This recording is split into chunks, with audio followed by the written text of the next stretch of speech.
We cannot go back from the liturgical reforms.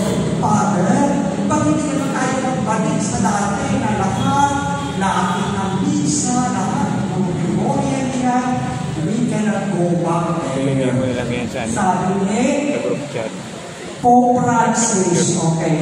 Kasi nga, sabi ni Pope Francis, dahil lang siya yung St. Pope Paul VI na kaya John Paul II,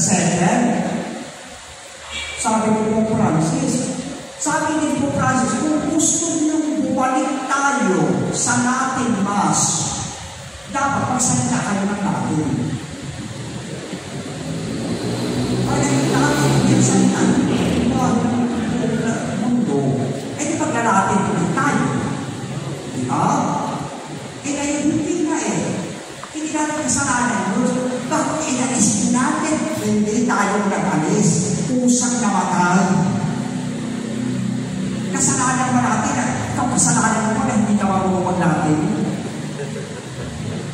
Diba? Yan ang natutunan mo rin pa kasi sa iyong mga magulang. Kasalanan sa sino malunanan natin.